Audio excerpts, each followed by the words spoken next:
असणारं रिॲक्ट होत आहे आणि ती म्हणजे की 2014 पासून ते राज्यसभेमध्ये उत्तर देईपर्यंत सरकार स्वतःच ॲडमिट करते की 17 लाख फॅमिलीज यांनी नागरिकत्व सोडलं आणि परदेशी गेलेले आहेत. तो ज्यावेळेस त्याच्या अगोदरच्या कालावधीमध्ये बघतो तर काही हजारामध्ये फक्त गेलेले आहेत अशी परिस्थिती आहे. एका बाजूला हिंदू राज्य उभं करण्याचं आणि दुसऱ्या बाजूला नागरिकत्व सोडून जाणारा जो वर्ग आहे तो हिंदू आहे आणि त्याचं इनडेप्थ थोडंसं असणारा स्टडी आपण केला तर असं दिसतंय की त्याची मिनिमम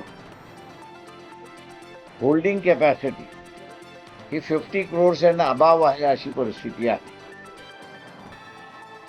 त्याच्यामुळे आता जी यंगर जनरेशन मधली असणारी जी चर्चा आहे 1+1 2 किंवा 1+1 3 असं जे करतात ते असणारं हे लिंकअप करतात आहे की ईडीची ॲक्शन, नोटीसची ॲक्शन याच्यामध्ये या फॅमिलीजला कोहेशन करण्यात आलं होतं का, जे यांच्याकडे सुद्धा वसुलीचा असणाऱ्या नोटिसा गेल्या होत्या का, अशा रीतीची असणारी चर्चा ही यंगर जनरेशनमध्ये मी फिरत असताना मला ऐकायला मिळाली. हा मी असताना म्हणतो यंगर जनरेशनमधला सिरियस इश्यू आहे म्हणून पर्सेंटेज जे आहे हे 10 ते 12% त्या ठिकाणी कमी आले अशी परिस्थिती आहे. हे 10 ते 12% कमी येणं हा बीजेपीचा लॉस आहे असा मी त्या ठिकाणी मानतोय. आणि त्याच्यामुळे आम्ही असं म्हणतोय की आम्हाला बेटर चान्सेस आहेत असं आम्ही त्या ठिकाणी मानतो. त्याच्यामुळे म्हणून मी म्हटलं की 4 जूनला आमचे रिझल्ट बेटर आले त्याला वाईट पब्लिसिटी द्यावी एवढीच फक्त माझी विनंती. आम्ही भाषणामध्ये असणारे आणि त्याच्यामध्ये असणारं हे म्हणतोय की नरेंद्र मोदी हे देशाचे पंतप्रधान नाही आहेत, ते गुजरातचे पंतप्रधान. त्याच्यामुळे या ह्याच्यातून लोकांनी असणारा धडा घ्यावा. मी असं म्हणेन की वेस्ट बेंगॉलच्या असेंब्लीच्या इलेक्शन ज्यावेळेस चालल्या होत्या त्यावेळेस सुद्धा ही चर्चा सुरुवात झाली होती आणि त्यावेळेसही हा चार्ज त्या ठिकाणी आला होता की नरेंद्र मोदी हे असताना देशाकडे बघण्यापेक्षा गुजरातकडे अधिक लक्ष देतात अशी चर्चा त्या पश्चिम बंगालमध्ये मोठ्या प्रमाणात चालली. ती आता देशभर वाढेल असं मला वाटतंय. अजून काही दिवस इलेक्शन राहिलेले आहेत, 7 जागा अजून डिक्लेअर झालेल्या महायुतीच्या. मी आपल्याला अगोदर सांगत होतो त्यावेळेस आपण विश्वास ठेवत नव्हता, मलाच ठोकत बसला होता. असं त्यांच्या जागेतली भावना अजून चाललेली आहेत. नाही, महायुतीमध्ये सुद्धा तेच चाललेलं आहे आणि काँग्रेसवाल्यांनी सुद्धा MBA मध्ये माघार घेतली म्हणून असताना मिटले असं आपल्याला दिसतंय.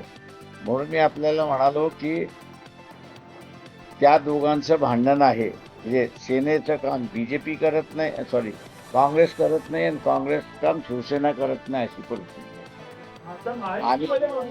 आम्ही असताना ते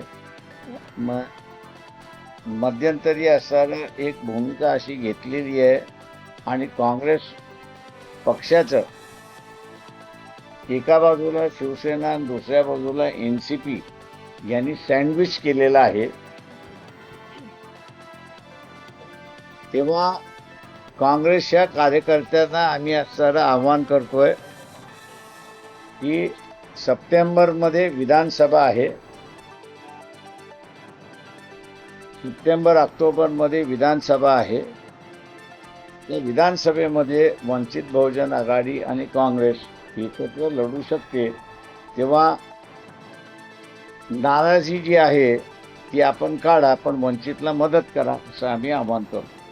राहिलं बीजेपीच्या आघाडीमधलं तर ते शेवटपर्यंत मिटेल असं मला वाटत नाहीये. 400+ हा फिगर असताना सगळेजण दबत होते. पण जे नवीन सर्वे आलेले आहेत त्या नव्या सर्वे रिपोर्टमध्ये बीजेपी 170च्या वरती जात नाहीये, की जे मी अगोदरपासून सांगत आलो होतो. आणि त्याच्यामुळे एकनाथ शिंदे आणि अजित पवार यांनी आपल्याला जेवढ्या जागा जास्त मिळून घेता येतील तेवढ्या घ्यायचं धोरण ठेवलेलं आहे.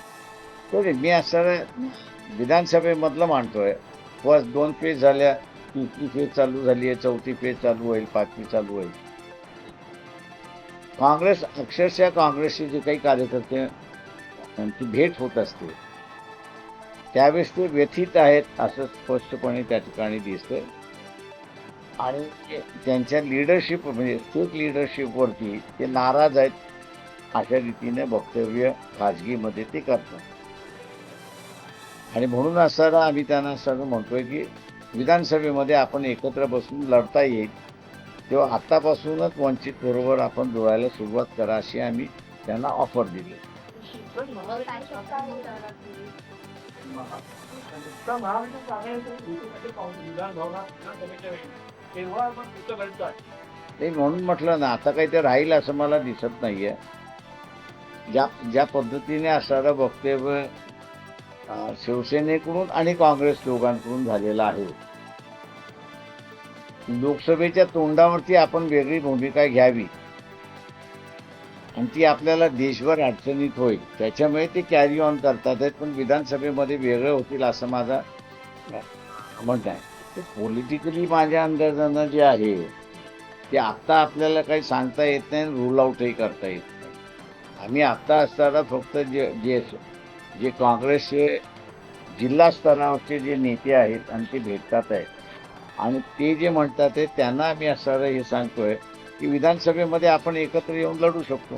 पूर्वी कसं होतं की 400+ त्याच्यामुळे सगळे दबून होते. आता जसे नवीन सर्वे आलेले आहेत त्या नव्या सर्वेप्रमाणे बीजेपी कुठल्याही परिस्थितीमध्ये 200 पार करत नाही अशी तरी परिस्थिती. त्याच्यामुळे त्या इंग्रजी फेसप्रमाणे पाऊंड ऑफ फ्लेश हे आपल्याला मिळालं पाहिजे. या हेतूने एकनाथ शिंदे शिवसेना आणि अजित पवार NCP हे त्यांच्याकडे सीट्स मागतात आहेत आणि शिवसेना बीजेपी अशी बघते की त्यांच्याकडून त्या सीट्स आम्ही काढून घ्या. अशा वादामध्ये त्यांची चर्चा अडकली अशी परिस्थिती आहे. माझं म्हणणं असं आहे की पहिल्यांदा ज्यावेळेस तुम्ही एका राज्याच्या व्यापाराला दिली याचाच अर्थ त्यांनी फॉरवर्ड ट्रेडिंग करून मोकळे झाले आणि ते फॉरवर्ड ट्रेडिंग करून मोकळं झाल्यानंतर तुम्ही उरलेल्या देशाला देणार असाल तर तुम्ही शिल्लक काहीच ठेवलेलं नाही आहे. हा फक्त फसवण्याचा प्रकार आहे असं मी त्या ठिकाणी मानतोय. ते त्याने राजस्थानमध्ये दिला नाही आहे, म्हणजे माझ्या माहितीप्रमाणे राजस्थानमध्ये दिलेलं नाही आहे, उत्तर प्रदेशमध्ये दिलेलं नाही आहे, महाराष्ट्रामध्ये दिलेलं नाही. कर्नाटकाची लिस्ट अजून मी त्या ठिकाणी पाहिलेली नाही, त्याच्यावर बोलू शकत नाही. मुसलमानामध्ये काँग्रेसच्या ह्या रवैयाबद्दल नाराजी आलेली आहे. हे भाग आहे त्या ह्याच्याबरोबर. पण त्याच्याच बरोबर मुस्लिम समाजाचा जो टार्गेट आहे तो बीजेपी न येणं हा एक टार्गेट आहे. त्याच्यामुळे मुस्लिम समुदायाचं जे काही मी आत्ता जे बघतोय 2 फेजेसमधल्या ह्याच्यामध्ये जो कोणी हरवू शकेल त्याच्याबरोबर ॲटलिस्ट 50% चाललाय अशी परिस्थिती.